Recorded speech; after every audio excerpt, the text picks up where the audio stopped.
like 80 meters long.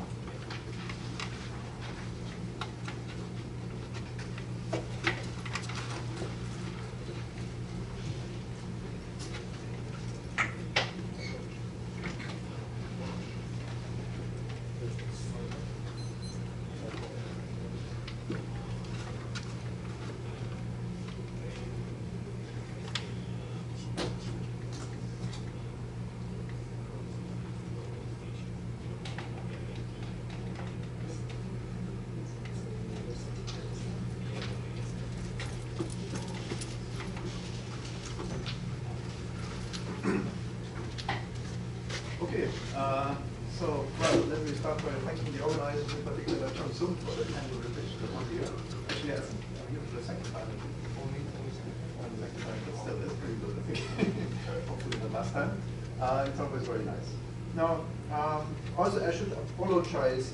My computer broke down yesterday at the airport, and I couldn't completely polish some of the slides, so some of it is a little bit not optimal, but I think it should be okay. So I want to talk about an approach towards finding a satisfactory quantum theory of space-time and gravity. And so obviously there are many possible approaches, and nobody would agree. But so at least for me, some of the guidelines that I would like to. So some of the guidelines that at least for me are kind of important are, first of all, I think the framework should be simple, otherwise it wouldn't be fundamental probably. Certainly we have to use some kind of a gauge theory, because in Minkowski space you have time-like components, and otherwise you will get negative norm states. And probably there should be finite number of degrees of freedom per volume at least. This is always crazy.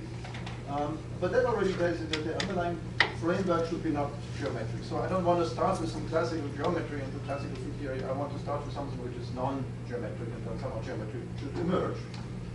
And finally, general relativity, of course, should come out somehow. But yeah, so the point of view I want to use is general relativity is an infrared theory and not something fundamental. So you want to start with something which can be completely different from GR, but it's still reasonable to expect that something like GR may emerge from totally different degrees of freedom only at a low energy. And I think that because all we know about gravity is an infrared, that's a rather reasonable.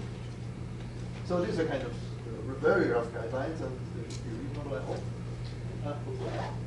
hope. And then, so I want to make the point that matrix models provide very nice models which can in principle really satisfy these ideas. And with matrix models, I mean specifically matrix models of Yang-Mills type. So not a single matrix, of course, but you have something like 10 matrices, or at least 4, and something like a Yang-Mills action. So the action will be the trace of some commutations of matrices, and just treat it as an action, and then somehow it should determine matrices, and the space-time geometry will arise from the matrices. And that's what I want to talk about. And so those are very reasonable models for many reasons. Well, obviously they're simple. There's nothing simpler you can possibly do. They naturally lead to gauge theories, simply by conjugating the matrices, and this is really the origin of ordinary gauge symmetries as we know it from field theory, which I'll sort of hint at. And also there is a good concept of quantization. Quantization is just defined as a matrix path integral over the space of all matrices. That's in principle a non-perturbative concept. Now, however, it turns out actually, well, it's still not, so not every model is as good as any other model. And in fact, there is one, more or less one preferred model among all these matrix models, and that's the maximally supersymmetric one, and that's the IKKT or type 2D matrix model. And that's just singled out by quantum consistency. So if you start to try to do physics with other models, it's fine for a while, but if you include quantum effects, you will find all kinds of pathologies. And as usual, maximal supersymmetry is needed, and that protects it from various diseases. So this is the reason why we're focusing on this one model. And in some sense, it's nice to have a selection points. So, okay, if you want to study matrix model, I think you should do it. Now, this has a lot to do with string theory. I'll hint at it also a little bit, but in some sense, it's a baby string theory, at least from my point of view, because in some sense, I think it doesn't have the full landscape, and I think that's probably the thing. Now the question is only, how do you get gravity from it? That's really the question I want to ask.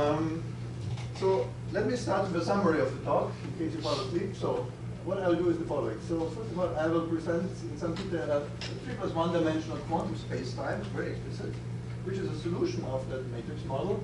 And it is essentially a Friedmann, Horowitz, and Walker cosmology, and it has big problems. So it's something reasonable. Now, that solution leads to a higher spin gauge theory. So you get the power of higher spin modes, including spin 2, but higher. But this power is actually truncated, and that's again, that's a quantum effect, or it's a non-commutative effect actually, the truncation. And the point is, it will lead to a consistent higher spin gauge theory, and it has no goals. So that's really the main statement I want to make today. This is actually a new result. It's not even yet published. I think it's correct. I think it includes all the ingredients that you need for gravity. Moreover, we'll see that the propagation on this background is universal. It's governed by a universal matrix. By a universal metric, as it should be in gravity. So that's good. And that's not trivial, because in some sense, Lorentz invariance will not be manifest. So that's a framework where Lorentz invariance, it turns out that it seems it's okay, but it's not obvious from the beginning. So that's also, it's a kind of an unusual situation, and I think it's interesting because it gives you new freedom to play around with these theories. And so I will study also to some extent metric perturbations, and we will see that, well, you'll get the usual gravitons, but there is one additional mode that you don't have in GR. There is a propagating scalar mode. I'm not completely sure yet what it does, but anyway, it's there, so it's a bit of a deviation from GR. And in particular, we'll find the linearized Schwarzschild solution. So that's the essential thing that we need to have with gravity. And it looks good, but again, it has some interesting features. And I don't know if I have enough time, but there is a series of papers, some of them in collaboration with Noncommutative. Okay. So I briefly talk about the matrix model. I will be very short for time reasons. And then I will discuss four-dimensional covariant quantum spaces. So that, I think, is an important notion. And this is sort of, it reconciles quantum space-time structures with covariance. In particular, the most important part will be based on a fuzzy four-dimensional hyperboloid. And that then leads to a 3+1 dimensional quantum space-time. And that's the thing I want to discuss. And then we'll discuss fluctuations and, to some extent, metric fluctuations. Okay, so here's the starting point. That's the IKKT or 2B matrix model, which was introduced 20 years ago by Ishibashi, Kawai, Kitazawa, and Tsuchiya. And it's a very simple model. It's just, this is the bosonic part. So you have 10 9+1 matrices, Y. So think of them as very big Hermitian matrices or infinite dimensional matrices. And there are fermions. So these are 9+1 dimensional Majorana file spinors whose entries are again matrices. And then you just take this action. So the action is by construction of course gauge invariant. Gauge invariant means invariant under conjugation. It has a manifest SO91 symmetry just by construction. And in principle, the original model is maximally supersymmetric. Now I modified it a little bit by adding a mass term, and that somehow, in some sense, it seems reasonable. First of all, it introduces a scale, and you need a scale anyway. And in fact, I need it to get my solutions. That's really the main point. But I think it's a reasonable thing to do. It's an infrared regulator also in some sense. Anyway, let's just do it, and that also it's something like a soft SUSY. Okay, now there are many things to say about this model. I don't have time. So originally it was, you can think of it as a modified approach to string theory. So the shield, it's something like a quantized shield action for that to be string theory. Or you can simply get it by starting with 10-dimensional Yang-Mills theory and dimensionally reduce it to a point. Then you get exactly. Then take a large n limit for each sector. So n you should think of infinity. Anyway, I will just take this as a starting point, and I will in fact consider just classical solutions. And the idea is again, because space-time that we see is suddenly it's almost classical. So you don't want to be in some high, very quantum regime. I want to be in a very semi-classical situation. So I will just look at classical solutions of this model, and then quantum corrections should be studied. And the classical equations of motion of this model are very simple. It's just this is the equation of motion. So you just vary this action with respect to the matrices, and you find this thing. Box is a double commutative with matrices, and it's something like a matrix Laplace, matrix version. So Laplace y plus m squared y is 0. So these are the equations of motion, these are nonlinear equations for matrices, and they have lots of interesting solutions. And we have a look at one interesting solution of these equations. Now, in principle, you should do, of course, a path integral quantization, but I will not talk about this today. Okay. So the strategy is look for classical solutions. These solutions will define space-time, at least some of them define interesting space-times. Generically, this space-time will be non-commutative, because matrices don't commute generically. Then look at the fluctuations around these solutions, and then this fluctuation, that gives you the physics. So these give you propagating fields, and then hopefully you'll find an interesting gauge theory, and you have to see if this gauge theory is helpful. That's the main thing. If there are ghosts or all kinds of diseases. And then you can hope that this gauge theory will include gravity, because after all, I mean, the whole space-time should be dynamical, so at least it's not unreasonable. And of course, in principle, doing this matrix integral includes the integration of a geometry. But again, I won't do it. Also, let me actually, I think this is a non-holographic approach, even though you could think of it as holographic, but it will be sort of almost local. So the geometries will really be almost local. They will, I will treat it as an almost local difference. So it's very down to earth. Now, it's the relation with string theory. If you wonder, you should think of these solutions. There's something like brains. So you have a target space, by the way. So the picture to have in mind is X are the coordinates of target space, and we will look at some brain solutions. And that's the connection with string theory, and the interaction of these brains, and that gives you type 2D gravity and so on. So it fits into the standard picture of string theory reasonably. But the solutions that I will look at, they are not, I think they are new. They are not known string spectrums. It would be interesting actually to see if that makes sense. I don't know. Okay. In principle, of course, one can also do numerical studies, and I think it's very important. There is a big effort underway with some very interesting results towards 3+1 dimensions, but again, I will not talk about this. Okay. Now, how do you get space from matrices? The picture is what I just showed you on the blackboard. You should think of the matrices as quantized embedding functions of some brain embedded in target space. So you usually have this kind of situation. And more specifically, I will look at brains which are quantized symplectic spaces. So it can be flat or not flat, whatever. But quantized means that these symplectic spaces will carry some kind of a Poisson or symplectic structure, and then you can quantize the space of functions on these brains. And X, the capital X, is the quantized embedding function of this. So it's really just a simple quantized function. And of course, functions don't commute. Well, if you compute the commutator of two of these x's, you should think of it as a quantized Poisson bracket. So something like a Poisson tensor, and that's the intuitive picture to have. It's just what you know. Okay.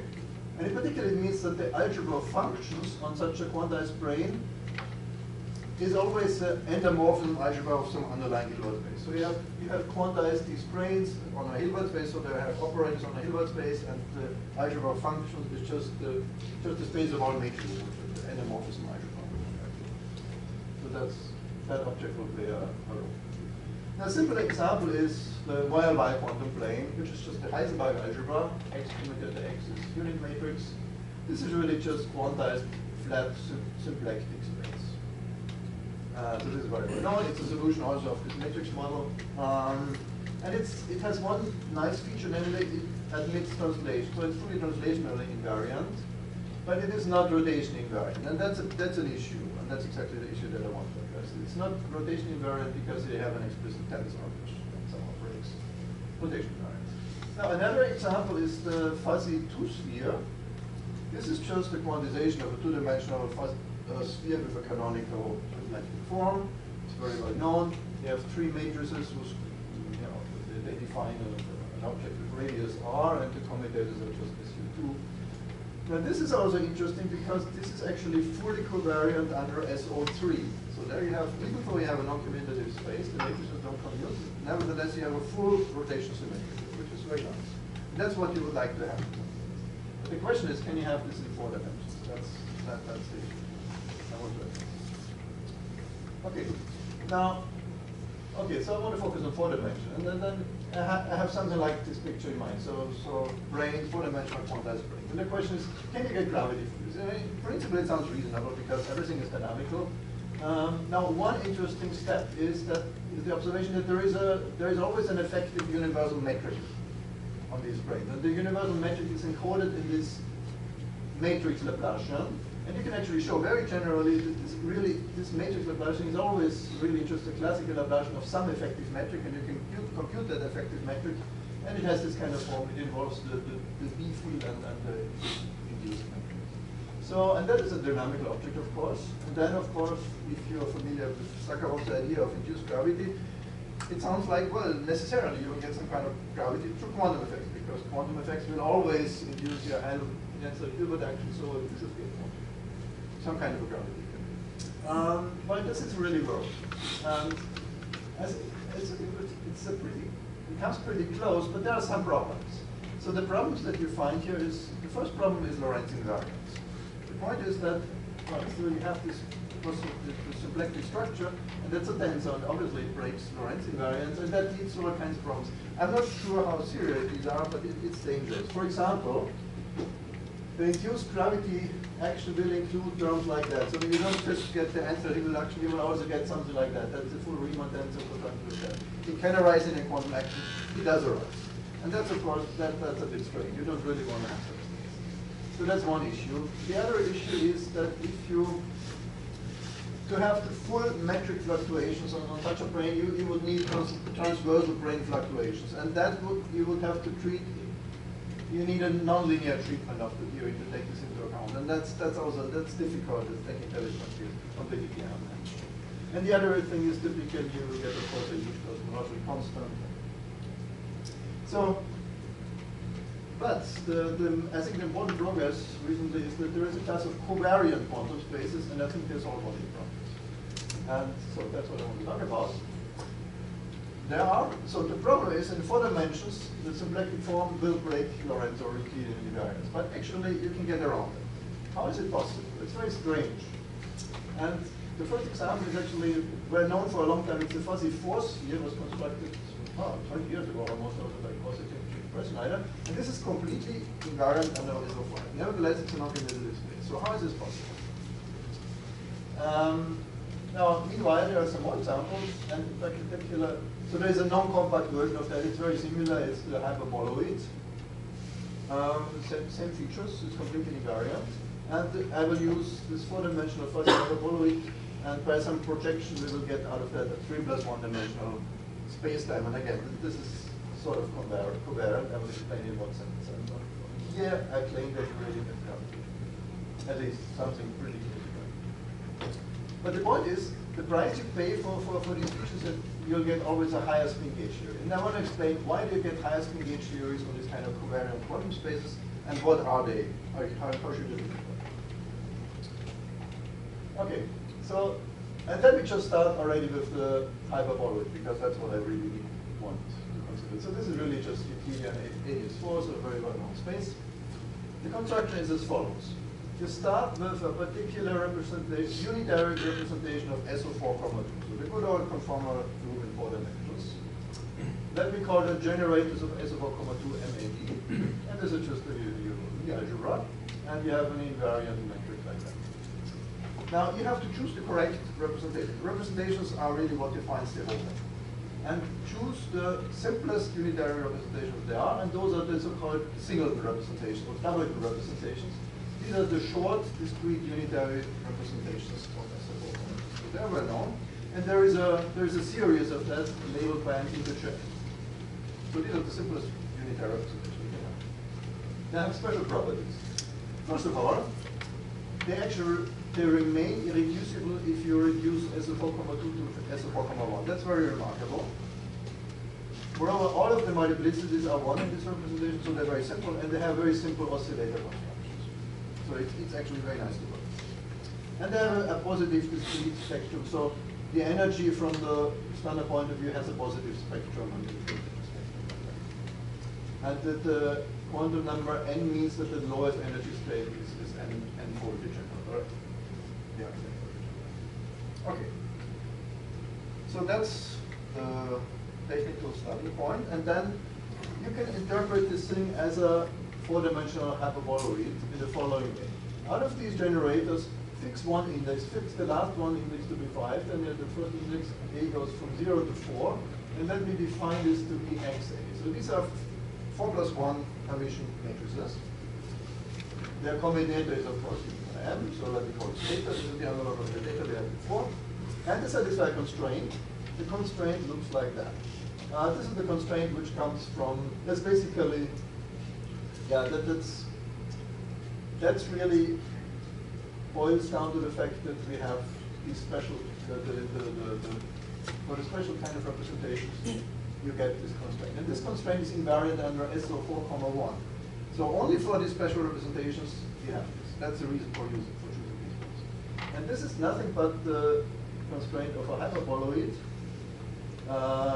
four-dimensional hyperboloid in R4,1, which is a Euclidean space. So the induced metric of this hyperboloid is a positive. And it's an exact identity. So this is like a fuzzy sphere, but a four-dimensional non-compact fuzzy sphere. Okay. And it's fully covariant as a 4,1. So that's the starting point. Any questions so far? Now, from that, yeah, first of all, to understand this a little bit better, let me explain that there is an oscillator construction. So you can introduce 4 fermionic creation and relation operators, and then you get precisely this representation using this construction, kind of a Turner-Schwinger construction. And then the X matrices are just this kind of sandwich operators of gamma matrices individually. And they satisfy precisely the relation that we had before. Now, what you learn from this construction is the geometric interpretation. Namely, what these spaces really are, I claim, is not just a 4-dimensional hyperboloid, but it's really a 6-dimensional space, which is the quantized CP1,2. So that's a non-compact version of CP3. So that's a 6-dimensional space, which is a sphere bundle over S4. So that's really what's going on here. The point is that, so these are, think of these as 4 complex numbers. And these 4 complex numbers, you should impose, you should normalize them, and then this basically defines the CP1,2. And these are really the underlying degrees of freedom. And over each point on the hyperboloid, there is a 2-sphere. So basically, the geometry underlying this fuzzy 4 hyperboloid is a 4-dimensional hyperboloid which at each point has an internal dimensional. This is, by the way, just quantized Twistor space. It's the same thing. So that means that if you look at functions on the 4-dimensional fuzzy hyperboloid, we really talk about functions on the whole bundle. And the functions on the whole bundle, you can think of them as function on the base manifold times some harmonics on its internals. That's what you get. So and that is the reason why you find a higher speed theory, because you have to consider all functions, which means that you have to include all harmonics in this internal 2-dimensional space.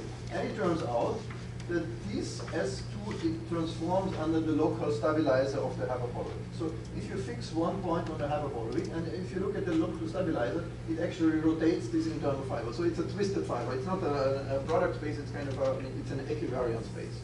And the fact that the local stabilizer rotates on this internal string, on this internal fiber, implies that these harmonics that you have here, they will play the role of higher speed modes on your 4-dimensional hyperboloid. So this is the reason why you get the higher speed theory. But for the moment, it's still useful. Okay, now let me make this a little bit more precise. So the fuzzy functions, I told you before, these are just the full endomorphism algebra on the Hilbert space. There is a nice way to work with this using coherent states, but I don't really have enough time to do that, so let me just tell you, you can really work with this in a reasonable way. And according to what I just told you, it should decompose into sectors of higher spin. And in fact, you can see this explicitly.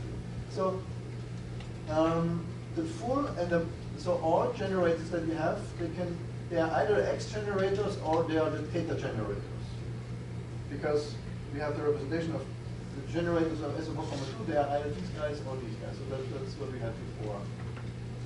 Here we have some of the generators we call X and some of them we call theta. So that means all functions can be organized into polynomials of the theta AB times functions of the hyperboloid.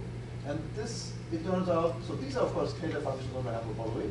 I have a one generator of theta, you have some kind of spin, or some kind of tensor field. Of course, it turns out that these are self-dual two forms, and they actually turn out they're equivalent to spin one fields on the hyperboloid. It's not obvious, I will explain it in a second. And so on and so forth. So in this sense, you get all kinds of higher spin fields. And the most general object in this endomorphism algebra, you can think of it as linear functions on a hyperboloid times taking value in the rectangular Young diagram, two-row Young diagram.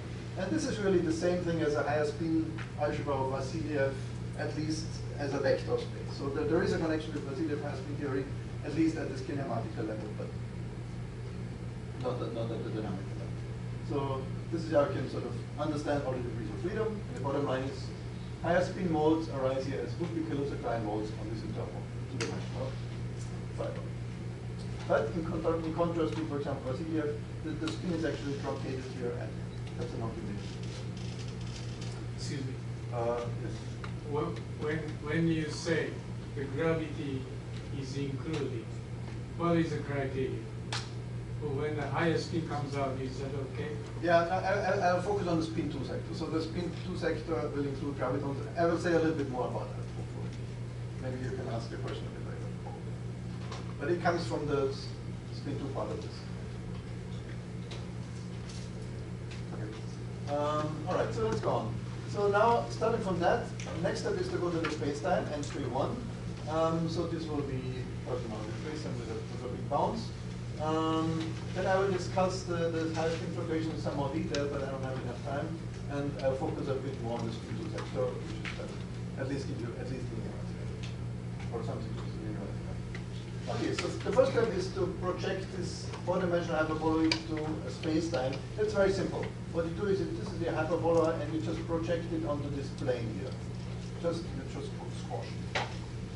And then, so algebraically, it just means that you drop the generator in this direction, and you just keep all the generators in this direction, which means I will just drop the x4, and I just keep the x from here from 0, 2, 1, 0, 1, 2, 3, and call it y. So these are the generators of the Minkowski spacetime, spacetime with Minkowski signature M31. So it's very simple algebraically, and it just corresponds to a projection.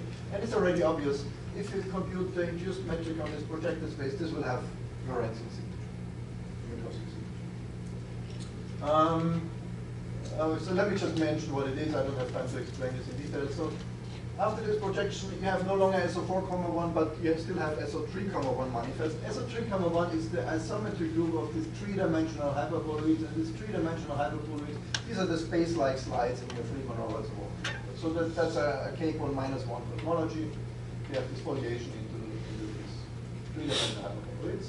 Actually, it's a double cover because you have sort of a front side and a back side, and it turns out, I think this is something like a big bounce. So the time goes down on one slide and up on the other slide. So this is what really happens here. But anyway, and you can compute the effective metric. I'll come back to this in a second. So this is a Friedmann on this thing, and it has Minkowski signature. Now, to work with this algebraically, so we have now from the x new generators, and after the projection you have t new generators, and that's because you now can also fix the index 4 of the m generators, and you still have mu 3. So now you have two generators which are vectors of SO3, 1, and they satisfy these commutation relations. So the x is essentially space-time, and t is something like momentum generators, because you see the t, x is something like eta, but not quite. So think of the t something like momentum generator, and x is those space generators. And this satisfies a constraint. The most important constraint here is this one. So t is orthogonal to x, and that means actually that t is always space-like, and x is time-like. So if you think about it, so that would be very important. That's the only thing to keep in mind. That this t, it also has fixed radius, so this t really generates this internal fiber. So that's the next contact with the discussion I had. Okay, now let's come back to the modes, and I will have to understand all the fluctuation modes. So, and I can have 2 points of view. The space of function is still the same as for the hyperboloid. It's always the full endomorphism algebra. Now you can interpret it in 2 ways, either as functions on the hyperboloid or as functions on your Minkowski space. Now, as a function of the hyperboloid, we have a very nice picture of SO4,1 tensors. For example, each element here in the endomorphism algebra, if you take multiple Poisson brackets and then some projection which I didn't explain, you get symmetric rank S tensor fields. So this is the connection to having spin S fields. And vice versa, starting with the spin S field and the Poisson bracket, you can take conduction, you get back this. So all the fluctuations here are really in one-to-one correspondence to spin S fields on the 4-dimensional hyperboloid. On the other hand, on the 3 plus 1 dimensional point of view, you can expand the function powers in terms of the new generators T. And then it's obvious that you have spin S fields, but because there is a constraint T times X is 0, it turns out that these spin fields, they are always in space-like gauge. And so that's very important. And that already tells you that here local Lorentz invariance is no longer manifest because the tensors are always in space-like gauge. And that's good for many reasons, but it's also a bit, yeah, that's a very interesting feature of this thing. But one thing is that this will ensure that there are no ghosts, basically. So you have space-like tensor. So you don't have ghosts from the beginning? In some sense, you don't have it from the beginning, yes. I will say some more about that. Yeah, this is only the first step. Now, there is one more technical thing I have to explain. There is a substructure. So because I have only SO31 is manifest, the D generator of the conformal group, what it does is quite funny. So, well, you have this separation into higher spin modes. It turns out that the D generator, D, by the way, takes any object here and computes the commutator for some bracket with theta 4,5. It maps a spin S object into spin S plus 1 plus spin S minus 1. Just plus that. And basically what it is a 3-dimensional either exterior derivative or 3-dimensional divergence of the tensor group. That's what it does. And that somehow, I think, that leads to the following organization. So all the functions here, they can be organized in something like primary or descendant fields. Similar to conformal field theory, but it's not the same. So the you don't have any highest weight fields here, so you cannot use the concept of conformal field theory. But I think this is the next best thing. They call it primal, just almost the same.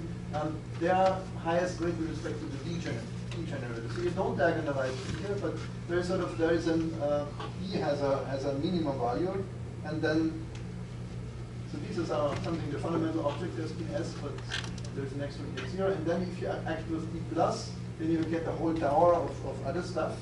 And these are kind of descendant fields. So that's the analog to the conformal field theory concept, but it's a bit different. Okay, and the reason for this substructure is because you have a 4-dimensional concept of spin, but you also have a 3-dimensional concept of spin. That's because you have the 3-dimensional space-like things. That's because the Lorentz invariance is not manifest. This is why you have this organization. And it's a bit unusual, but it's actually useful to know.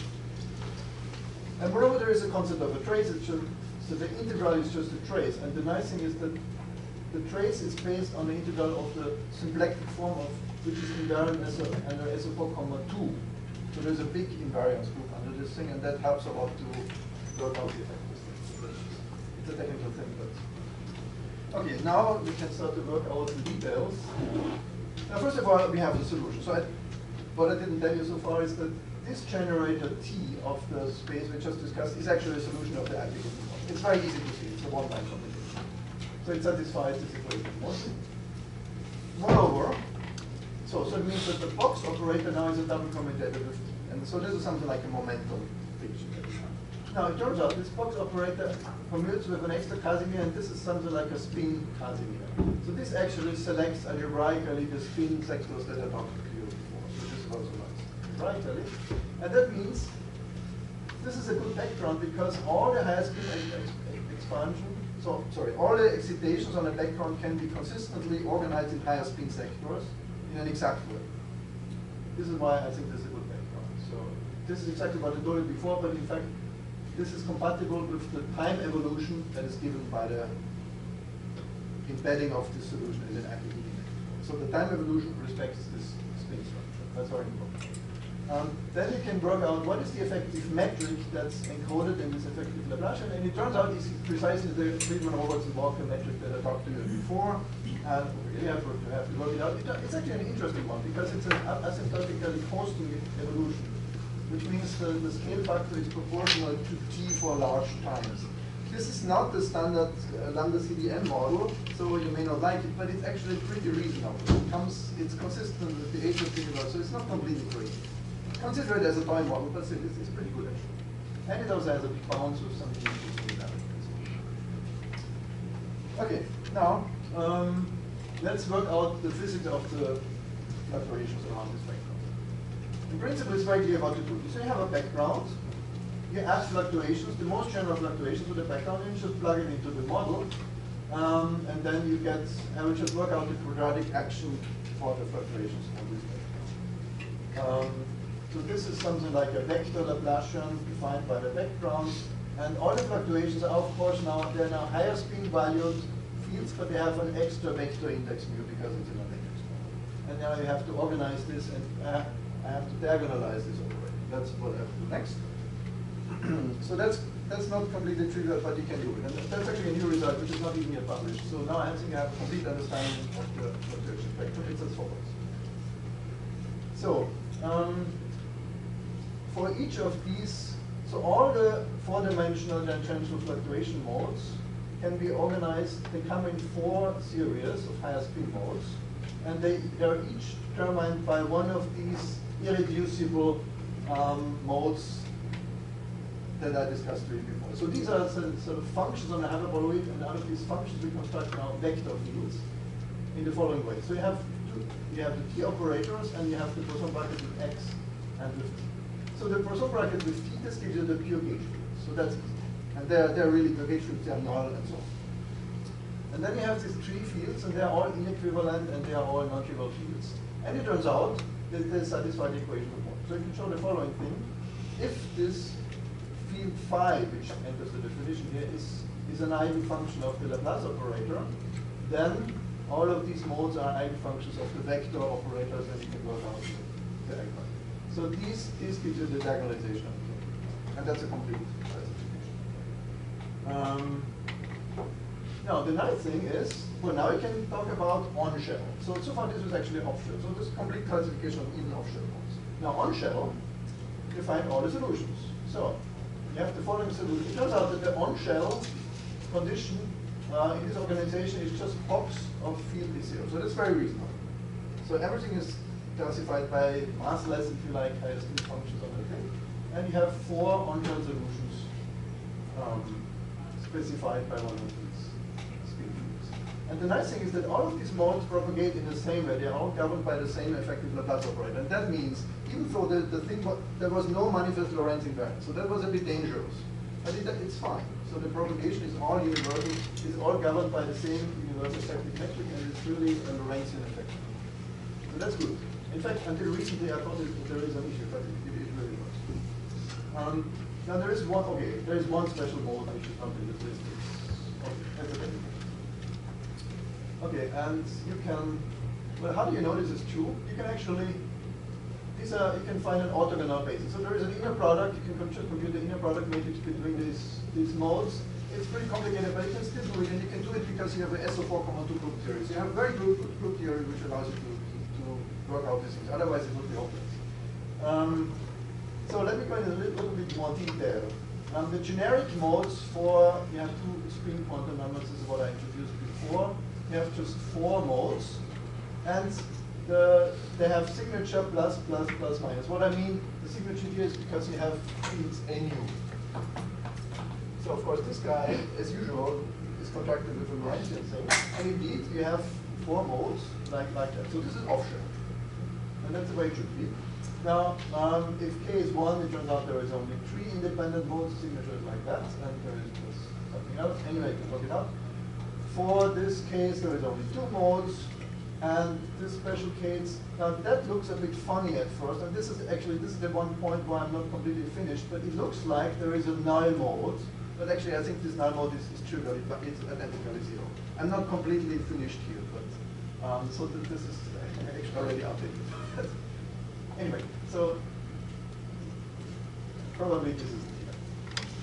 And that means, that's very good, because you can now do the usual Young-Mills procedure. So what is the physical Hilbert space? Physical Hilbert space is the on-shell space of, first you have the H-fix, and then factor out your gauge point.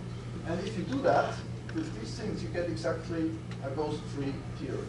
Because H-fixing, it's like always in engineering. So H-fixing removes basically the minus, and then you get you still have the pure gauge, and then you factor out the pure gauge, and then you get two physical modes here, one physical mode here, you get nothing physical here, and you get one physical mode. And the point is that there are no ghosts. So the usual Young-Mills construction allows you to show that there are no ghosts here, like in Young-Mills theory, even though this is a high-speed theory. So if these null modes are there, they would correspond to null modes, which you could still factor out. That would be a bit strange, but I think actually they are vanish identical. So probably there is no issue at all, but this is not completely exact. I'm pretty sure. So anyway, there are no ghosts. So all modes are under control. All modes propagate with the same effective propagator, even though, as I said, only the space like SO31 is manifest in the construction, and in principle there is a time-like vector field, which is always when you have a cosmology, you have a preferred time-like vector field, which of course breaks Lorentz invariance. But it seems to be mild enough, nothing serious happens. So that's good. Now, what about the metric? How much time do we have? 5 minutes? Yes. Okay, so now in the remaining time I want to briefly come to the gravity. So, in particular, you should consider the effective metric. The effective metric in this kind of model can always be extracted from the kinetigram, because the metric is what governs the kinetigram.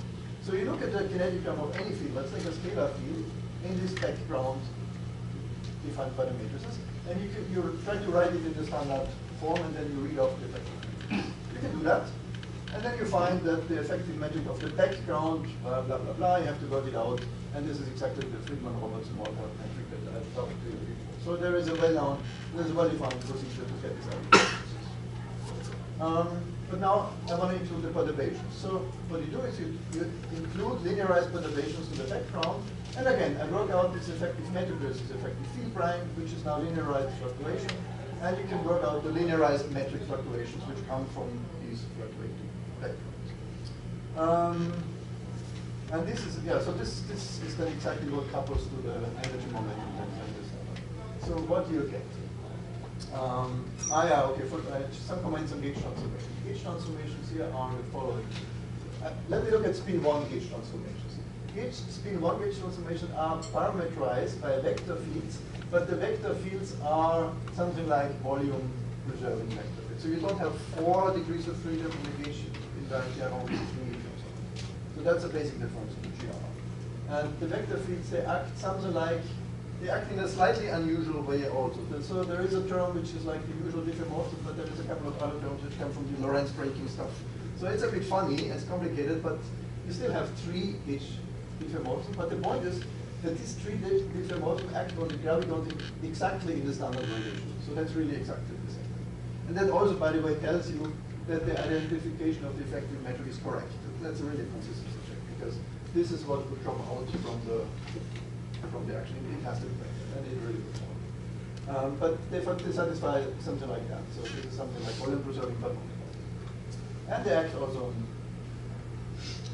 So you have this gauge transformations, and now you can work out the linearized metric fluctuation which come from the spin 1 fluctuation. So what you find is the following.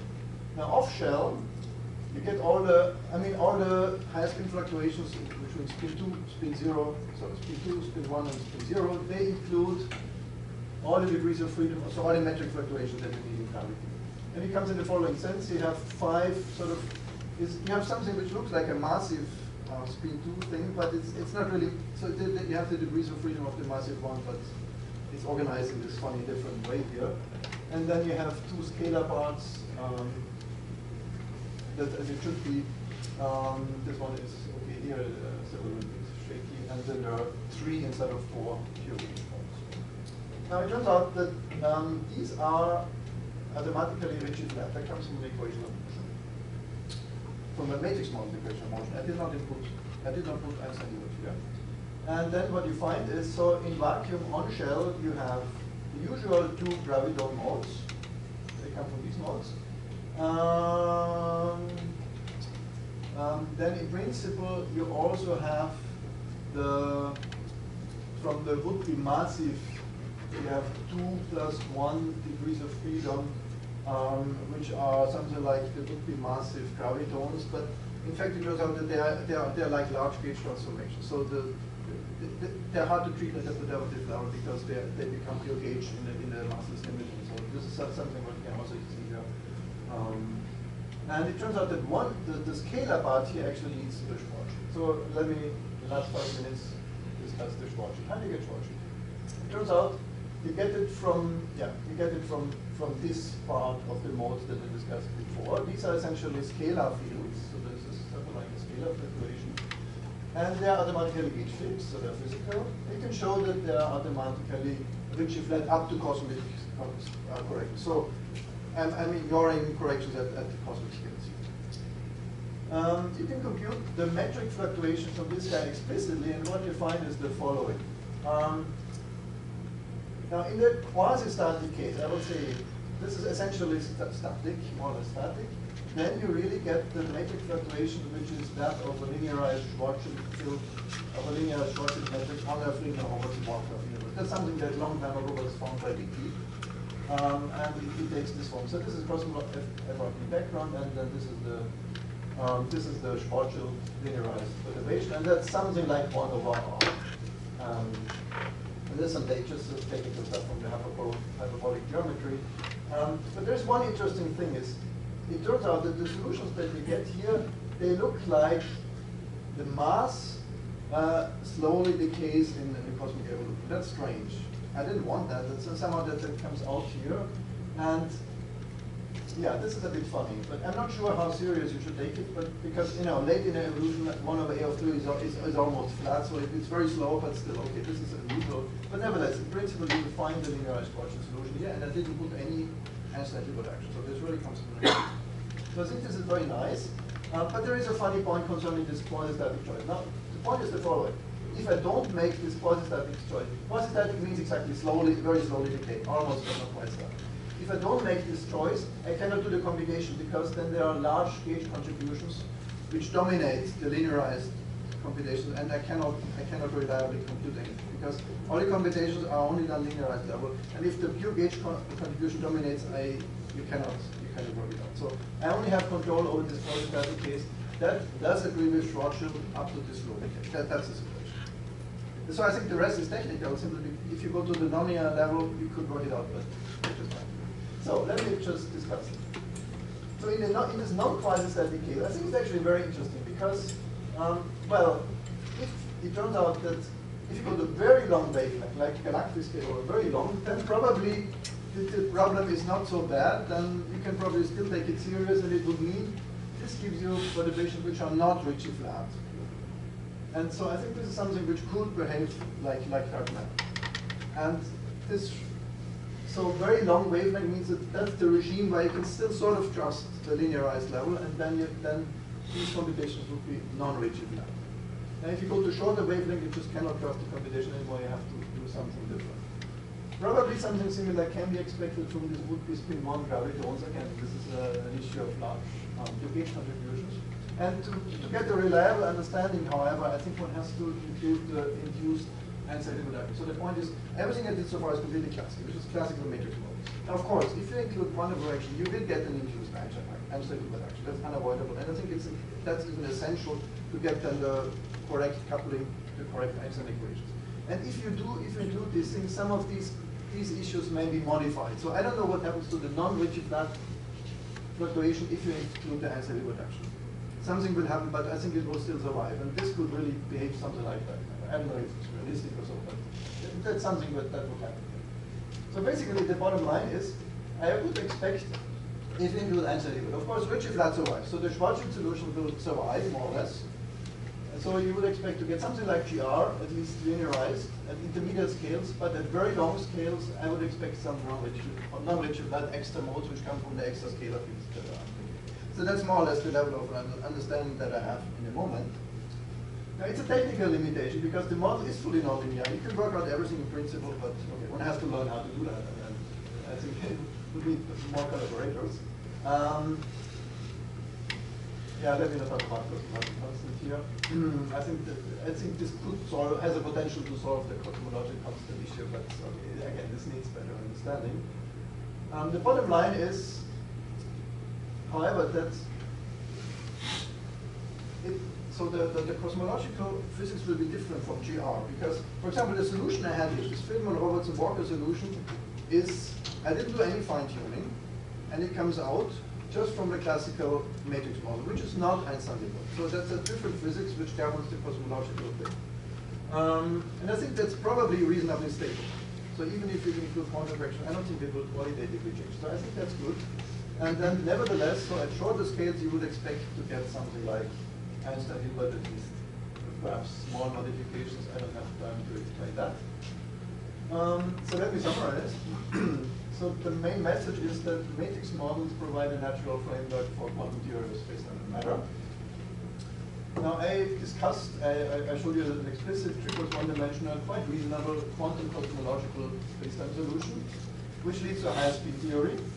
However, it seems to be completely healthy, so there are at least no goals, and seems well behaved. This space-time happens to have a big bounds, which is interesting, and it has a finite density as a mango state, so that's all very reasonably. You get a consistent high-speed gauge theory, which includes all degrees of freedom for gravity. It can be quantized in a Yang-Mills type of function, so that's technically very good. It should have also good hypervariant behavior because of the maximal supersymmetry of the model is underlying. And you can expect, it seems that you really get something like gravity, at least not too far from gravity, but it will also be not the same as GR. So at least there is an extra degree of freedom, which is a scalar mode, and one has to work out how it will really behave, but I think it could be quite interesting. But so, let me stop here. Needs lots of more work, collaborators would be welcome. Let me stop.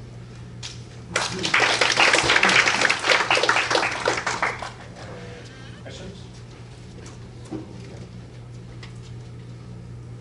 Could you write down the effective Lagrangian for massless field of the theory? So I want to know how big difference you have with the ordinary.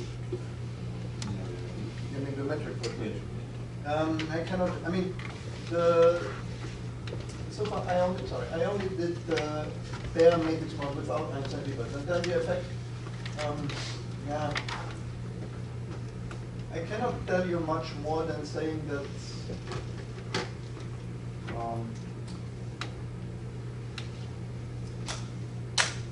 you see, if you try, so you cannot write in the usual Lagrangian way. So, okay, your question is probably that. Try to rewrite the matrix model fluctuations in a linearized in terms of metric. So this I can do for the massless traceless massless P2, and then it already looks funny because it looks like, okay, H, box H, but there is an extra term which is the Euclidean propagator inverse. So that's very strange. So this is completely non-local action from the usual point of view. Nevertheless, if you don't have extra matter, it leads to the usual, equations for the massless graviton. Something similar would happen for the scalar field. So if you would write the action for the scalar in terms of metric, you would get some funny, very strange, non-local looking action, which without happening to matter would, okay, then it would probably look like some linear, ordinary. It's a massless scalar component of the metric. But the coupling to so if you at this level would couple to the energy momentum, then so you would get a strange coupling. You would get a very strange coupling to matter. And to recover something reasonable, I think you need if you add an Einstein-Hilbert term, then you recover something reasonable. So without including Einstein-Hilbert, the theory is probably rather strange, but it's consistent. So it gives you a consistent, funny high-speed theory, which you quantize, and then after quantization, including Einstein-Hilbert, then you can expect to get something more or less conventional. But otherwise, it's rather unconventional. What's the biggest signal that you assume is given? Yeah, okay. So again, so at the pure matrix model level, the signal would be that there should be extra scalar modes which you should see in duality at very long wavelength. That's all I can say so far.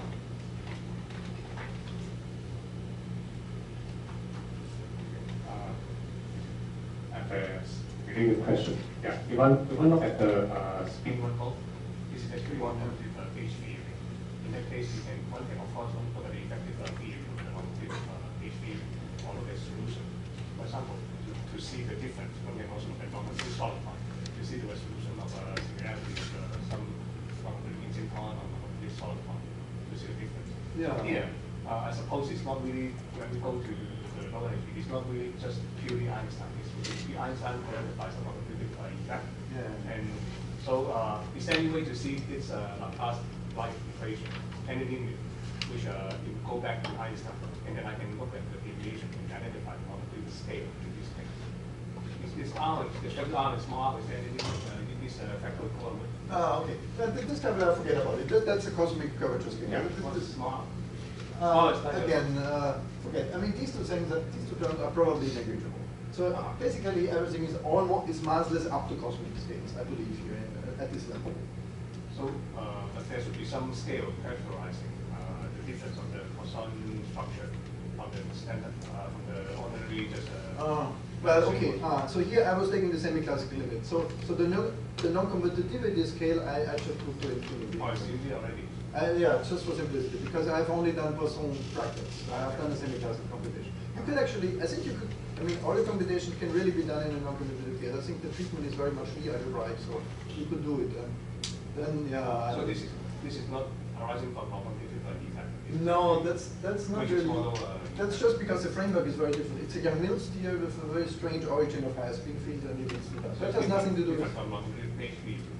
In that case, actually, you would expect like an ordinary page. Well, of course, I mean, somehow non-commutativity is built because that's the basis of the Poisson bracket which I use. So all these Poisson brackets, in some sense, are of course non-commutative,